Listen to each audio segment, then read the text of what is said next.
ഒരു കാലത്ത് കമ്മ്യൂണിസ്റ്റ് പക്ഷം ഇന്ത്യയിലെ ഏറ്റവും പ്രധാനപ്പെട്ട പ്രതിപക്ഷമായിരുന്നു. 2004 62 MP-മാർ ഇടതുപക്ഷത്തിന് ഒരുമിച്ചുണ്ടായിരുന്നു. ഇപ്പോൾ CPM-ന് 4 ലോക്സഭാ അംഗങ്ങൾ മാത്രമാണ്. ദേശീയ തലത്തിൽ വലിയ പ്രതിസന്ധി നേരിടുകയാണ്. കേരളത്തിൽ മാത്രമാണ് ഭരണാധികാരമുള്ളത്. ഒരർത്ഥത്തിൽ ശുഷ്കിച്ചു എന്ന് പറയാം.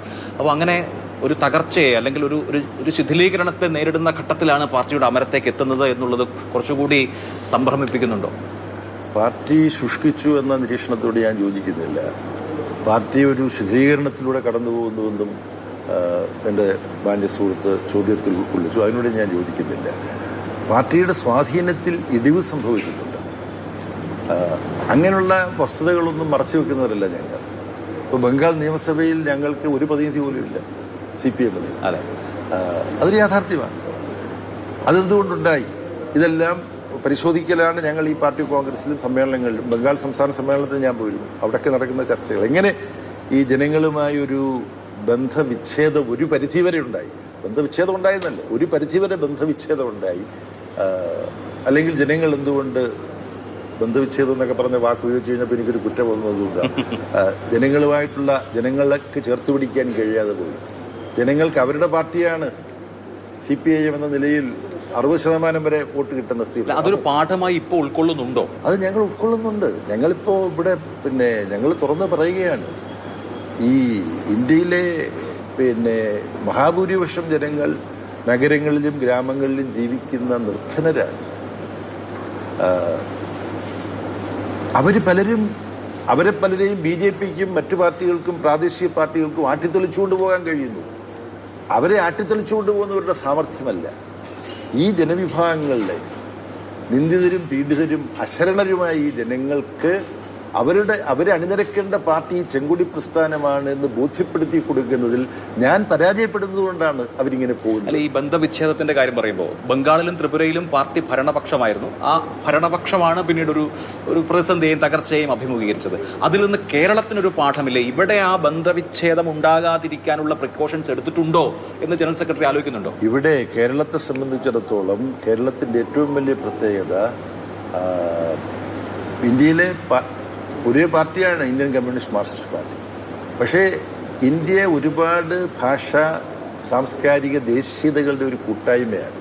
ആ അർത്ഥത്തിൽ കേരളത്തിലെ പാർട്ടിക്ക് അഖിലേന്ത്യാ പാർട്ടിയുടെ ഭാഗമായിരിക്കുമ്പോൾ തന്നെ നിരന്തരമായി ജനങ്ങളുമായിട്ടുള്ള ഉറ്റബന്ധം, പാർട്ടി കമ്മിറ്റികളിലെ ചർച്ചകൾ, അവിടെ നടക്കുന്ന സ്വവിമർശനങ്ങൾ, ഇതിലൂടെ നിരന്തരം നവീകരിക്കാൻ ഇന്ത്യയിലെ പാർട്ടി മൊത്തത്തിൽ ശ്രമിക്കുമ്പോൾ അതിലേറ്റവും ഫലപ്രദമായി സ്വയം നവീകരിക്കാനും തെറ്റിദ്ധരുത്താനും കേരളത്തിലെ പാർട്ടി ഘടകത്തിന് കഴിയുന്നുണ്ട് എന്നുള്ളതാണ് ഞങ്ങൾ കാണുന്ന കാര്യം.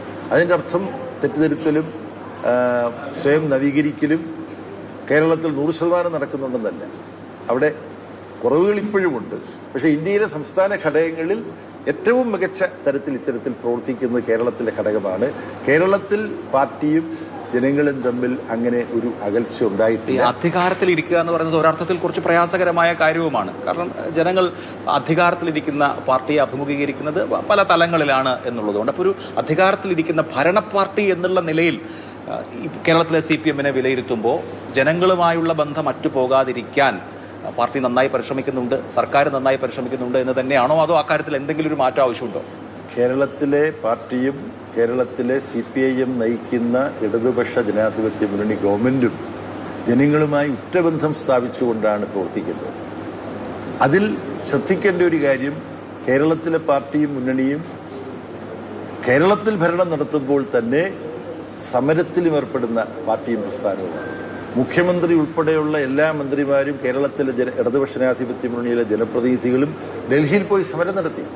കാരണം സംസ്ഥാനങ്ങളെ സാമന്തന്മാരായി കണക്കാക്കുന്ന ഒരു കേന്ദ്ര ഭരണമാണ് നരേന്ദ്രമോദിയുടെ കാലത്ത് വിശേഷിച്ചു. അതിന് മുമ്പ് കൊണ്ടായിരുന്നു. ഇപ്പോൾ കേന്ദ്ര സംസ്ഥാന ബന്ധങ്ങളെക്കുറിച്ച് ശ്രീനഗർ കൺക്ലേവ്, ജ്യോതിവാസു മുഖ്യമന്ത്രിയായിരിക്കുമ്പോൾ ഷെയ്ഖ് അബ്ദുള്ളയുടെ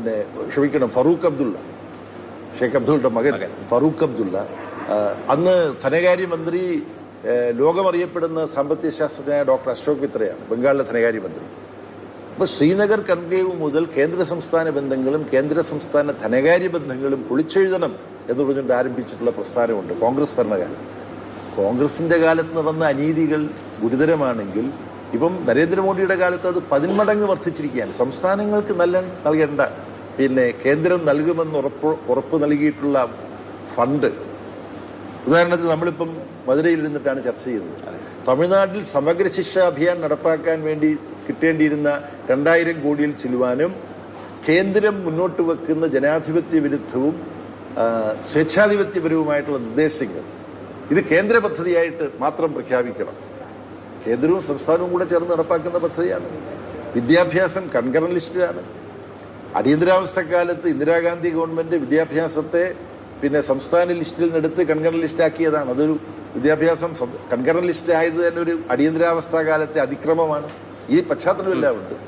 കേരളത്തെ സംബന്ധിച്ചിടത്തോളം തമിഴ്നാട്ടിലെ ഗവൺമെൻറ് 2000 കോടി വേണ്ട എന്ന് വെച്ചുകൊണ്ട് സംസ്ഥാനം തന്നെ അതിന് പ്രൊവൈഡ് ചെയ്തപ്പോൾ, അതിനുവേണ്ട പണം നീക്കിവെച്ചപ്പോൾ, അങ്ങനെ പണം നീക്കിവെക്കാൻ കഴിയാത്ത ഒരു സാമ്പത്തിക പ്രയാസം കേന്ദ്രത്തിൻ്റെ കേരളത്തോടുള്ള അവഗണന നിമിത്തം കേരളത്തിലുണ്ട്.